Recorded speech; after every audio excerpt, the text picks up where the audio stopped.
ಎಲ್ಲರಿಗೂ ನಮಸ್ಕಾರ. ಈ ದಿನ ಇದೊಂದು ಸುದಿನ. ಚಿತ್ರರಂಗದಲ್ಲಿ ತೊಡಗಿಸ್ಕೊಂಡಂಥವರಿಗೆ ಇದು ಅತ್ಯಂತ ಶುಭ ದಿನ. ಮೂಕಿ ಚಿತ್ರದಿಂದ ವಾಕ್ಚಿತ್ರಕ್ಕೆ ಬಂದಾಗ ವಾಕ್ಚಿತ್ರದಲ್ಲಿ ಸತಿ ಸುಲೋಚನ ಬಿಡುಗಡೆಯಾಗಿ ಪ್ಯಾರಾಮೌಂಟಲ್ಲಿ 6 ವಾರಗಳ ಕಾಲ ಯಶಸ್ವಿ ಪ್ರದರ್ಶನಗೊಂಡಂಥ ಚಿತ್ರ. ಇವತ್ತು ನನ್ನ ಪಕ್ಕ ಅವರ ಮೊಮ್ಮಗ ಸುಬ್ಬಯ್ಯನಾಯ್ಡು ಅವರ ಮೊಮ್ಮಗ ಅವರು ಇಲ್ಲಿದ್ದಾರೆ. ಶ್ರೀಮತಿ ಗಿರಿಜಾ ಲೋಕೇಶ್ ಅವರ ಸೊಸೆ ಇಲ್ಲಿದ್ದಾರೆ. ಸಾಂಕೇತಿಕವಾಗಿ ಇದ್ದಾರೆ. ಆದರೆ ಉದ್ಯಮ ನಾವು ಯಾವತ್ತೂ ಕೂಡ ಮರಿಲಿಕ್ಕೆ ಸಾಧ್ಯವಿಲ್ಲ. ಈ ದಿನವನ್ನ ನಮ್ಮನ್ನ ಕಟ್ಟಿ ಬೆಳೆಸಿದವರನ್ನ ನಾವು ನೆನೆಸ್ಕೊಳ್ದೆ ಹೋದ್ರೆ ಮುಂದಿನ ದಿನಕ್ಕೆ ಮುಂದಿನ ಪೀಳಿಗೆಗೆ ನಾವು ಏನೂ ಕೊಡ್ಲಿಕ್ಕೆ ಸಾಧ್ಯವಿಲ್ಲ. ಅಂತ ಕೊಡುಗೆಯನ್ನ ನೀಡಿರ್ತಕ್ಕಂಥ ಇವರೆಲ್ಲರ ಕೊಡುಗೆಯನ್ನ ನಾವು ಒಂದು ಕ್ಷಣ ಸ್ಮರಿಸುವಂತಹ, ಯಾರ ಹೆಸರು ಹೇಳೋದು, ಮೇಲಿಂದ ಕೆಳವರೆಗೂ ಚಿತ್ರರಂಗದಲ್ಲಿ ಸ್ಥಿರತೆಯನ್ನು ತಂದುಕೊಟ್ಟಂತಹ ಗುಬ್ಬಿ ವೀರಣ್ಣನವರು, ಚಿತ್ರರಂಗದಲ್ಲಿ ಘನತೆಯನ್ನು ತಂದುಕೊಟ್ಟಂತಹ ನಮ್ಮ ಶಂಕರ್ ಸಿಂಗ್ ಅವರು, ಚಿತ್ರರಂಗದಲ್ಲಿ ಸಾಂಸ್ಕೃತಿಕ ಲೋಕದ ಕೇಂದ್ರ ಬಿಂದುವಾಗಿ ಕಾರ್ಯನಿರ್ವಹಿಸಿದಂಥ ಡಾಕ್ಟರ್ ರಾಜ್ಕುಮಾರ್ ಅವರು, ಅವರ ಪೀಳಿಗೆಯಲ್ಲಿ ಅನೇಕರು ಒಬ್ಬೊಬ್ಬರ ಹೆಸರು ಹೇಳಿದ್ರೆ ಸಾಲೋದೇ ಇಲ್ಲ. ಸಾವಿರಾರು ಚಿತ್ರ, ಸಾವಿರಾರು ಗಣ್ಯರು, ಸಾವಿರಾರು ಕಲಾವಿದರು, ಸಾವಿರಾರು ತಂತ್ರಜ್ಞರು, ಎಲ್ಲಾ ತಂತ್ರಜ್ಞರು ಕೂಡ ಅವರ ಕೊಡುಗೆ ನೀಡಿರೋದ್ರಿಂದ ಚಿತ್ರೋದ್ಯಮ ಇವತ್ತು ಇಷ್ಟು ಸಂಭ್ರಮಿಸ್ಕೊಳ್ಳುವಂತ ಹಂತಕ್ಕೆ ಬಂದಿದೆ. ನಾನು ರಾಮಮೂರ್ತಿ ಅವರಿಗೆ ನನ್ನ ಹೃತ್ಪೂರ್ವಕವಾದಂತಹ ಅಭಿನಂದನೆಗಳನ್ನು ಸಲ್ಲಿಸ್ತೇನೆ. ಸಾಂಕೇತಿಕವಾಗಿ ನಿರ್ಮಾಪಕರನ್ನ ಇವತ್ತು ಒಟ್ಟುಗೂಡಿಸ್ಕೊಂಡು ಇವತ್ತು ಎಲ್ಲರನ್ನು ಸೇರಿಸಿ ಎಲ್ಲರನ್ನು ತೊಡಗಿಸ್ಕೊಂಡು ನಿರ್ಮಾಪಕ ಇವತ್ತು ಎಷ್ಟು ಕಷ್ಟದಲ್ಲಿದ್ದಾನೆ ಅನ್ನೋದನ್ನ ಅದು ಬಾಯಲ್ಲಿ ಹೇಳಲಿಕ್ಕೆ ಸಾಧ್ಯವಿಲ್ಲ. ಒಂದು ಪದದಲ್ಲಿ ನಾನು ಹೇಳಲಿಕ್ಕೆ ಇಷ್ಟಪಡ್ತೇನೆ. ಸಾಂಕೇತಿಕವಾಗಿ ನಮ್ಮಲ್ಲಿ ಮಾತನಾಡಿದಂತಹ ಕೊನೆಯ ಮೀಟಿಂಗು ಜೋಸೈಮನ್ ರವರು ಇದೇ ಕಾರ್ಯಕ್ರಮವನ್ನ ನಾವು ಮಾಡ್ತೀನಿ ಅಂತ ಅಂದಾಗ ಅವರು ಹೇಳಿದಂತ ಲಾಸ್ಟ್ ಮಾತು ನನಗೆ ಇವತ್ತಿಗೂ ಕೂಡ ಪ್ರಿಕ್ ಆಗುತ್ತೆ.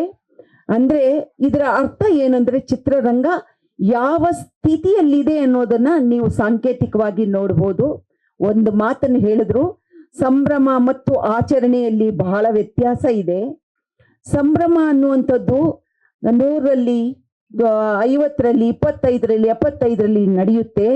ಆದರೆ ಆಚರಣೆ ಅನ್ನೋದು ಪ್ರತಿ ವರ್ಷವೂ ನಡೆಯುವಂಥದ್ದು. ಆಚರಣೆಯನ್ನ ನಾವು ಯಾವತ್ತೂ ಕೂಡ ಬಿಡಬಾರ್ದು.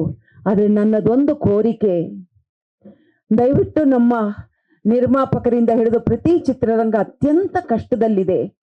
ಮಾತ್ರೆಗೆ ಒಂದು 2,000 ರೂಪಾಯಿ ತಿಂಗಳಿಗೆ ಕೊಡಿ ಅನ್ನುವಂಥ ಒಂದು ಮಾತನ್ನ ಹೇಳ್ಬಿಟ್ಟು ಅದು ಹೇಳಿದ ಒಂದು ಅರ್ಧ ಗಂಟೆಯಲ್ಲಿ ಮನುಷ್ಯ ನಮ್ಮ ಜೊತೆಯಲ್ಲಿ ಇಲ್ಲ ಅಂತ ಅನ್ನೋದಾದ್ರೆ ಆ ಮಾತು ಯೋಚನೆ ಮಾಡಿ. ನಮ್ಮ ಉದ್ಯಮ ಎಷ್ಟು ಗಟ್ಟಿಯಾಗಿದೆ, ನಮ್ಮನ್ನ ಇಷ್ಟು ಎತ್ತರಕ್ಕೆ ತೆಗೆದುಕೊಂಡು ಹೋದಂತಹ ನಿರ್ಮಾಪಕರ ಸ್ಥಿತಿ ಯಾವ ರೀತಿಯಾಗಿದೆ, ನಿರ್ದೇಶಕರು ಚಿತ್ರವನ್ನ ಕಟ್ಟಿಕೊಡುವಂಥವ್ರು, ಆ ನಿರ್ದೇಶಕನ ಸ್ಥಿತಿ ಹೇಗಿದೆ ಅನ್ನೋದನ್ನ ನಾವೆಲ್ಲರೂ ಆತ್ಮಾವಲೋಕನ ಮಾಡ್ಕೋಬೇಕಾಗಿದೆ. ಈ ಆತ್ಮಾವಲೋಕನ ಮಾಡ್ಕೊಳ್ಳುವಾಗ ನನಗೆ ಇವಾಗ ಅನ್ಸುತ್ತೆ, ಎಷ್ಟೇ ಕಷ್ಟ ಇರಲಿ ನಾನು ಹೇಳ್ತೀನಿ, ಸಂಭ್ರಮಿಸ್ಕೊಳ್ಳೋದು, ಆ ದಿನವನ್ನ ನೆನೆಸ್ಕೊಳ್ಳೋದು ಇದು ಬಹಳ ಮುಖ್ಯವಾಗುತ್ತೆ. ಇವತ್ತು ರಾಜೇಶ್ ಬ್ರಹ್ಮಾರವರು ಮತ್ತು ಅವರ ತಂಡದವರು ಎಲ್ಲರೂ ಬಹಳಷ್ಟು ಜನ ಭಾಗಿಯಾಗಿದ್ದಾರೆ. ತಮಗೆಲ್ಲರಿಗೂ ಶುಭವನ್ನ ಕೋರ್ತೇನೆ, ಶುಭಾಶಯವನ್ನ ಹೇಳ್ತೇನೆ. ತಾವೆಲ್ಲರೂ ಕೂಡ ತಮ್ಮ ದುಃಖವನ್ನ, ಹೆಪ್ಪು ಕಟ್ಟಿದ ದುಃಖವನ್ನ ಒಳಗಿಟ್ಕೊಂಡು ಹೊರಗಡೆ ನೀವು ಇವತ್ತು ಸಾಂಕೇತಿಕವಾಗಿ ನೃತ್ಯ ಮಾಡ್ತಿದ್ದೀರಾ. ನಿಮಗೆಲ್ಲರಿಗೂ ಕೂಡ ಅಭಿನಂದನೆಯನ್ನು ಹೇಳ್ತಾ, ಮುಂದಿನ ದಿನದಲ್ಲಿ ನಾವೆಲ್ಲರೂ ಒಟ್ಟಾಗಿ, ನಾವು ಇರ್ತೀವೋ ಇಲ್ವೋ ಗೊತ್ತಿಲ್ಲ, 100ನೇ ವರ್ಷಕ್ಕೆ ಯಾರಿರ್ತಾರೆ ಯಾರಿರೋದಿಲ್ಲ ಅನ್ನೋದು ಗೊತ್ತಿಲ್ಲ. ಯಾಕೆ ಹೇಳ್ದೆ ಅಂದ್ರೆ 75ರಲ್ಲಿ 108 ಜನಕ್ಕೆ ಸನ್ಮಾನಿಸಿದೀವಿ, 60 ಜನರನ್ನ ನಾವು ಕಳ್ಕೊಂಡ್ಬಿಟ್ಟಿದೀವಿ, 24 ಜನ ಮಾತ್ರ ಬದುಕಿದ್ದಾರೆ. ನೀರಿನ ಮೇಲಿನ ಗುಳ್ಳೆ ತರ ನೀವು ನಾವು ಯಾರೋ ಶಾಶ್ವತವಲ್ಲ. ಆದ್ರೆ ನಾವು ನಡೆಸಿಕೊಟ್ಟಂತಹ ಈ ಕ್ಷಣ ಶಾಶ್ವತ. ನಿಮಗೆಲ್ಲರಿಗೂ ನಾನು ಈ ಸಂದರ್ಭದಲ್ಲಿ ಶುಭವನ್ನ ಕೋರ್ತಾ ನಿಮ್ಗೆಲ್ಲರಿಗೂ ಒಳ್ಳೇದಾಗ್ಲಿ ಅಂತ ಹೇಳ್ತಾ ನನ್ನ ಮಾತು ಮುಗಿಸ್ತೇನೆ. ನಮಸ್ಕಾರ.